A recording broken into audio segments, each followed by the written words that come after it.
자, 포소화 설비의 유지 관리에 관한 기준으로 틀린 것은 보기 중에서 잘못된 것을 하나 고르시면 되겠습니다.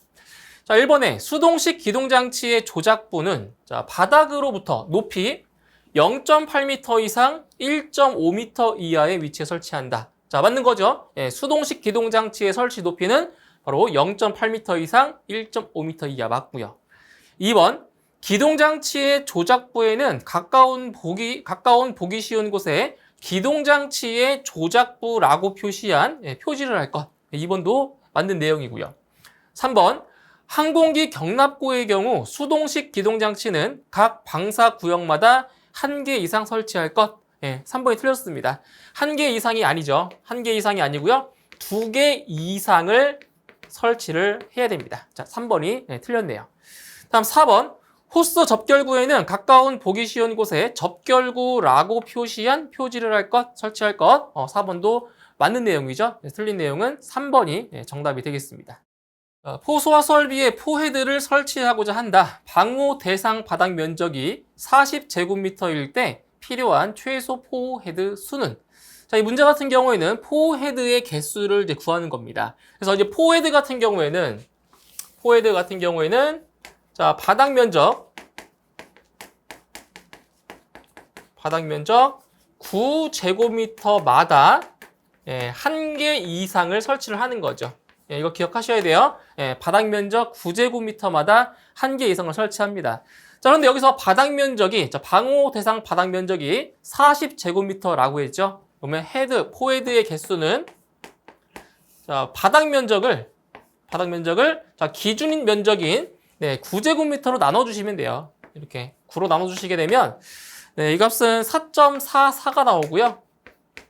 절상해주면, 최소 5개, 5개의 헤드는 설치를 해야 되는 거죠. 정답은 2번에 5개가 정답이 되겠습니다. 부상 지붕 구조 탱크에 설치하는 고정포 방출구는, 자, 부상 지붕 구조입니다. 이거를 이제 플로팅 루프 탱크라고 하는데, 부상 지붕 구조에 설치 가능한 고정포 방출구의 종류를 물어본 거죠. 자, 한 가지밖에 없습니다. 그래서 플로팅 루프 탱크 같은 경우에는 고정포 방출구로 특형만 사용할 수가 있는 거죠. 정답은 1번의 특형이 정답이 되겠습니다. 자, 펌프의 토출관과 흡입관 사이의 배관 도중에 설치한 흡입기에 펌프 토출량의 일부를 보내어 농도 조정 밸브에서 조정된 포소화약제의 필요량을 포소화약제 탱크에서 펌프 흡입 측으로 보내어 조합하는 방식은, 자, 이제 문제의 보기 중에서 이제 혼합장치죠. 혼합장치 중에서, 자, 지금 보시면은 지금 배관 도중에 설치한 흡입기에 자, 펌프 토출량의 일부를 자, 보내서 농도 조정 밸브에서 조정된 포소화약제의 필요량을, 자, 어디에 다시 보내는 거냐면은 바로 펌프의 흡입측, 펌프 흡입측으로 보내서 혼합, 즉 조합하는 방식인 거죠. 그래서 이거는 펌프 프로포셔널 방식에 대한 설명인 겁니다. 정답은 4번의 펌프 프로포셔널 방식이 정답이 되겠습니다. 포소화 설비의 자동식 기동장치에서 폐쇄형 스프링클러 헤드를 사용하는 경우의 설치 기준에 대한 설명이다. 자, 기억에서 디귿의 내용으로 옳은 것은? 자, 이제 문제 나와 있는 내용을 하나씩 보도록 할게요. 자, 첫 번째로 표시 온도가 몇 도씨 미만인 것을 사용하고 한 개의 스프링클러 헤드의 경계 면적은 자, 몇 제곱미터 이하로 할 것. 일단 표시 온도는 79도씨죠. 79도씨 미만인 것을 사용하고 한 개의 스프링클러 헤드의 경계 면적은 바로 20제곱미터 이하로 할 것. 이렇게 들어가고요. 다음 두 번째 내용을 보시면 부착면의 높이는 바닥으로부터 몇 미터 이하로 하고 몇 미터 이하예요? 그렇죠. 5미터 이하인 거죠. 5미터 이하. 5미터 이하로 하고 화재를 유효하게 감지할 수 있도록 할 것. 그래서 기억에는 79, 니은은 20, 그리고 디귿에는 5가 들어가겠습니다. 정답은 3번이 정답이 되겠네요. 차고 및 주차장에 담백포 소화 약제를 사용하는 포소화 설비를 설치하려고 한다. 자, 바닥 면적 1제곱미터에 대한 포소화 약제의 1분당 방사량의 기준은, 자, 일단 여기서 어떤 소방 대상물이고 소화 약제의 종류가 무엇인지를 잘 보셔야 돼요. 자, 지금 어디냐면 차고 및 주차장에 소방 대상물이 차고 및 주차장이고요. 그리고 소화약제의 종류는 담백포 소화약제를 사용하는 그러한 포소화 설비를 설치를 한다고 했습니다. 그때 차고 및 주차장에 담백포 소화약제를 사용하는 포소화 설비를 설치할 때 자, 바닥 면적 1제곱미터에 대한 포소화약제의 1분당 방사량이죠. 1분당 방사할 수 있는 양은 얼마냐? 바로 6.5리터 이상인 거죠. 이거는 이제 그 앞에 있는 내용에서 표를 암기를 해주셔야 돼요. 그래서 담백포 소화약제 같은 경우는 1분당 6.5리터 이상을 방사할 수 있어야 됩니다. 정답은 2번입니다. 포소화 설비의 화재 안전 기준에서 고정포 방출구 방식으로 소화약제를 방출하기 위하여 필요한 양을 산출하는 다음 공식에 대한 설명으로 틀린 것은? 자, 지금 보시면 고정포 방출구 방식으로 소화약제를 방출하기 위해서 필요한 양을 산출하는 공식입니다. 자, 바로 나와 있죠? A 곱하기 Q1 곱하기 T 곱하기 S로 나와 있습니다. 그때 요 A라고 하는 거는 탱크의 액 표면적이고요. 그리고 Q1의 값은 Q1은 뭐예요? Q1은 방출률을 말하는 거고요. T는 방사 시간, 그리고 S는 농도가 되겠죠, 농도. 자, 그럼 보기를 보세요. 자, Q의 값은 포소화약제의 양이다. 맞는 거죠? 포소화약제 양 맞죠? 자, T는 방출 시간 맞고요. T 방출 시간. A는 탱크의 최적. 아니죠? A는 탱크의 액표 면적입니다. 면적. 최적이 아니라 면적이에요. 그래서 3번이 틀린 겁니다. 자, 4번은 자, S가 포소화약제의 사용 농도다. 맞는 거죠. 그래서 옳지 않은 것은 3번이 정답이 되겠습니다. 바닥 면적이 180제곱미터인 호스릴 방식의 포소화 설비를 설치한 건축물 내부에 호스 접결구가 2개이고 약제 농도 3%형을 사용할 때 포약제의 최소 필요량은 몇 리터인가? 자, 이것은 이제 호스릴 방식이죠. 호스릴 방식의 포약제량을 구하는 문제예요. 자, 이제 기본적으로 이제 공식을 좀 알고 계셔야 되는데, 자, 포소화약제량은 N 곱하기 S 곱하기 자, 6,000리터입니다. 이거는 이제 호스릴 방식의 포소화약제의 양을 구하는 그런 공식이죠. 그래서 N 곱하기 S 곱하기 6,000리터. 그래서 요 N이라고 하는 값은 호스 접결구의 개수인데 최대 5개까지 적용할 수 있고요. 그리고 S는 바로 포소화약제의 농도가 되죠, 농도. 자, 그리고 이제 주의하실 점은 이 바닥 면적인데, 자, 바닥 면적이 180제곱미터죠. 그런데 바닥 면적이 200제곱미터 미만일 경우에는 바로 포소화약제의 양을 75%로 할 수 있다는 거죠. 그래서 지금 이 180제곱미터는 200제곱미터 미만에 해당되기 때문에 여기에다가 곱하기 0.75를 하셔야 돼요. 75%니까 0.75를 꼭 하셔야 됩니다. 자, 그러면은 호스 접결구 개수가 2개래요. 최대 5개까지 넣을 수 있어요. 자, 2개 곱하기 자, 농도는 3%라고 했죠. 그러니까 0.03을 대입하시면 되고요. 6,000리터 그리고 여기에 0.75를 곱해줘야 돼요. 꼭 아시겠죠? 근데 바닥 면적이 200제곱미터 이상이면은 0.75 안 하셔도 됩니다. 이렇게 해서 계산을 하시게 되면 포약제량은 270리터 정도가 나오네요. 270리터. 정답은 3번이 정답이 되겠습니다. 포소화 설비의 화재 안전 기준상 전역 방출 방식 고발포용 고정포 방출구의 설치 기준으로 옳은 것은 단 해당 방호구역에서 외부로 새는 양 이상의 포 수용액을 유유하게 추가하여 방출하는 설비가 있는 경우는 제외한다라고 했습니다.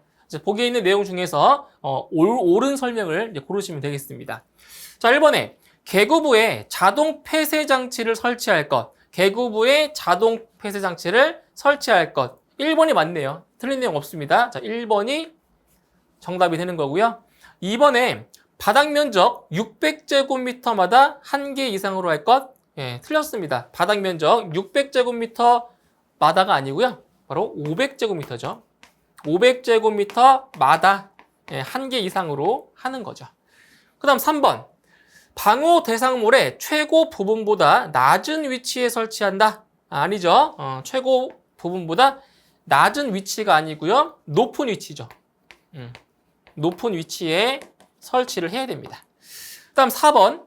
특정 소방 대상물 및 포의 팽창비에 따른 종별에 관계없이 해당 방호구역의 관포체적 1세제곱미터에 대한 1분당 포 수용액 방출량은 1리터 이상으로 할 것. 틀렸어요. 자, 특정 소방 대상물과 포의 팽창비에 따라서 바로 1분당 포 수용액 방출량이 다 다릅니다. 아시겠죠? 그래서 어떤 소방 대상물인지 그리고 포의 팽창비가 얼마인지에 따라서 이 방출량이 다 다르다는 거죠. 1리터 이상이 다 아니라. 그래서 4번도 틀린 내용이 되는 겁니다. 정답은 1번입니다. 고발포의 포 팽창 비율은 얼마인가? 자, 바로 팽창비에 대한 문제인 거죠. 그래서 저발포가 있고 이제 고발포가 있는데 먼저 저발포 같은 경우는 팽창비가 20 이하잖아요. 그래서 이 20 이하가 이게 저발포, 이게 저발포의 팽창비에 해당이 되고요.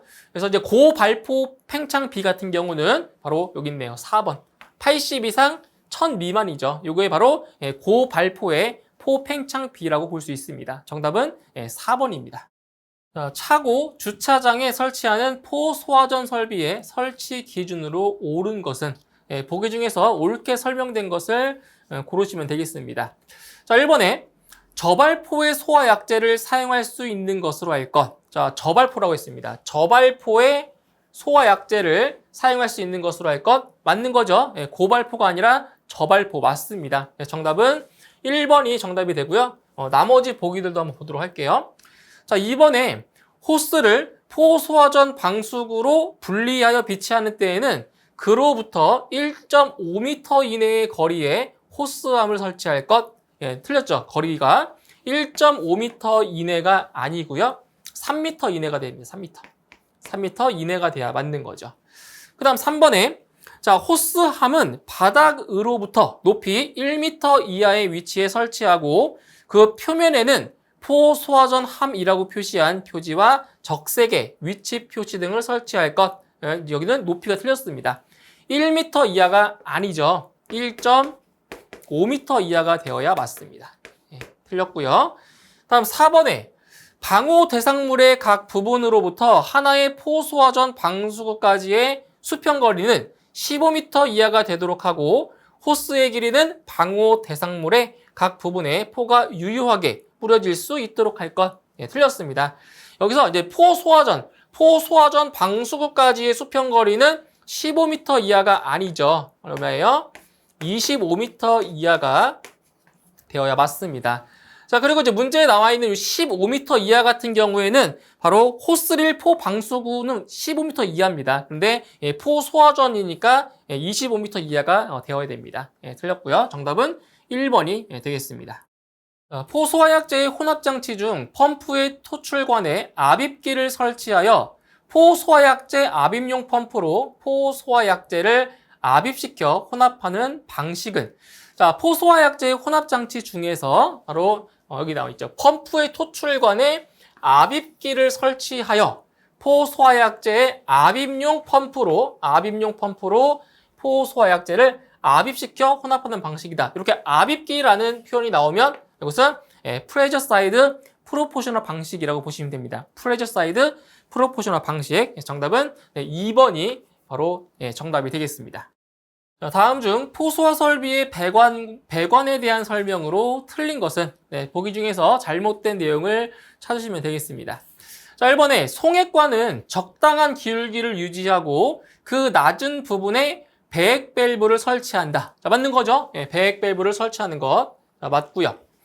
2번 포웨드 설비의 가지 배관의 배열은 토너먼트 방식으로 한다. 아니죠. 이 토너먼트 방식 같은 경우에는 가스계 소화 설비의 배관 방식인 거죠. 그래서 포 소화 설비 같은 경우는 토너먼트 방식으로 하지 않습니다. 2번이 틀렸네요. 자, 3번 송액관은 전용으로 한다. 맞는 거고요. 4번에 포 워터 스프링클러 설비의 한쪽 가지 배관에 설치하는 헤드의 수는 자, 8개 이하로 한다. 맞는 거죠. 그래서 옳지 않은 것 2번입니다. 토너먼트 방식이 아니어야 됩니다. 정답은 2번. 포소화 설비의 화재 안전 기술 기준에 따른 특정 소방 대상물에 따라 적응하는 포소화 설비의 종류 및 적응성에 관한 내용이다. 자, 빈칸에 알맞은 것은. 자, 이 내용 하나씩 보도록 할게요. 이제 두 가지 내용이 나와 있는데 바로 포소화 설비의 종류에 대한 적응성이 나와 있는 내용입니다. 첫 번째, 자, 항공기 경납고예요. 항공기 경납고 같은 경우에는 포워터 스프링클러 설비, 포헤드 설비 또는 고정포 방출 설비, 압축 공기포 소화 설비. 자, 다만 바닥 면적의 합계가 자, 몇 제곱미터 이상이고 항공기의 경납 위치가 한정되어 있는 경우에는 그 한정된 장소 외의 부분에 대하여는 이것을 설치할 수 있다. 자, 일단 바닥 면적의 합계가 얼마 이상이에요? 바닥 면적 합계가 1000제곱미터 이상이고 그리고 이제 그 한정된 장소 외의 부분에 대해서는 자, 이걸 설치할 수 있다. 네, 바로 호스릴 포소화 설비죠. 포소화 설비를 설치할 수 있다. 그래서 기억은 1000이 들어가고요. 니은에는 호스릴 포소화 설비가 들어가겠습니다.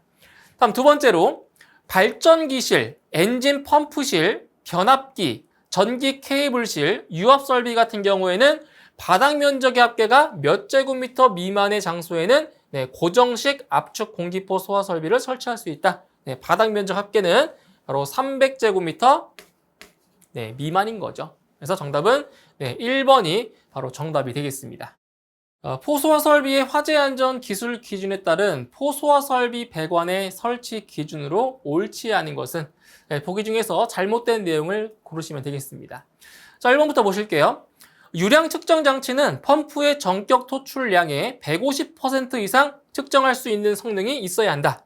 틀렸죠? 자, 유량 측정 장치 같은 경우에는 펌프의 전격 토출량의 150% 이상이 아니고요. 175% 이상이죠. 175% 이상 측정할 수 있는 성능이 있어야 되는 거죠. 1번이 틀렸네요.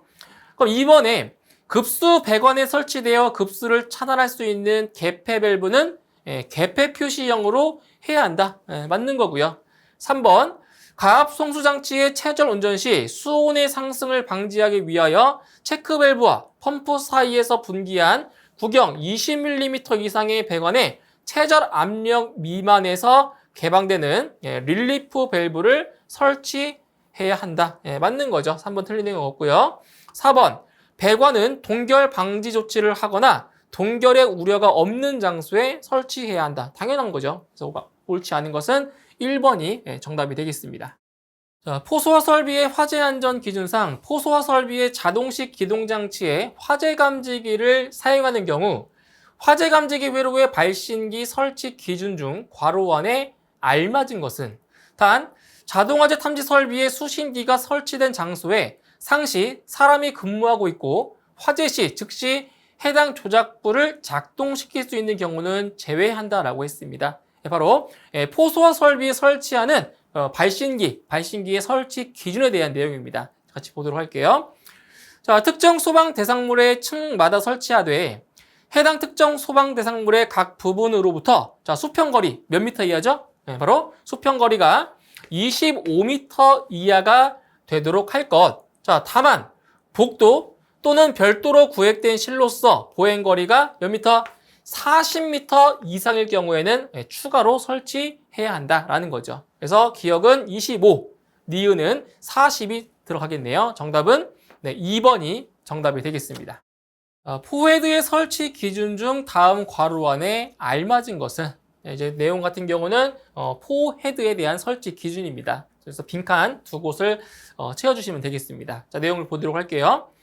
자, 압축 공기포 소화 설비의 분사 헤드는 천장 또는 반자에 설치하되 방호 대상물에 따라 측벽에 설치할 수 있으며 유류 탱크 주위에는 자, 바닥 면적 몇 제곱미터마다 한 개 이상이다. 자, 유류 탱크입니다. 유류 탱크 주위에는 바닥 면적 바로 13.9제곱미터죠. 13.9제곱미터마다 한 개 이상. 그리고 특수 가연물 저장소에는 바닥 면적 9.3제곱미터마다 한 개 이상으로 당해 방호 대상물의 화재를 유효하게 소화할 수 있도록 할 것. 그래서 기억은 13.9가 들어가고요. 니은은 9.3이 들어가겠습니다. 그래서 정답은 4번이 정답이 되겠네요. 자, 다음은 포수어 설비에서 배관 등 설치 기준에 관한 내용이다. 자, 기역에서 니은 안에 들어갈 내용으로 옳은 것은. 자, 이제 문제 같은 경우는 포수어 설비의 이제 배관에 대한 내용이죠. 자, 내용을 보도록 할게요. 펌프의 성능은 체절 운전 시 전격 토출 압력의 몇 %를 초과하지 않고, 자, 지금 체절 운전 시 전격 토출 압력의 몇 %가 넘어가면 안 돼요? 바로 140%를 초과하면 안 되는 거죠. 140%를 초과하지 않고 전격 토출량의 150%로 운전 시 전격 토출 압력의 자, 몇 % 이상이다? 그렇죠. 65% 이상이죠. 65% 이상이 되어야 한다. 그래서 정답은 몇 번? 정답은 3번이 정답이 되겠습니다.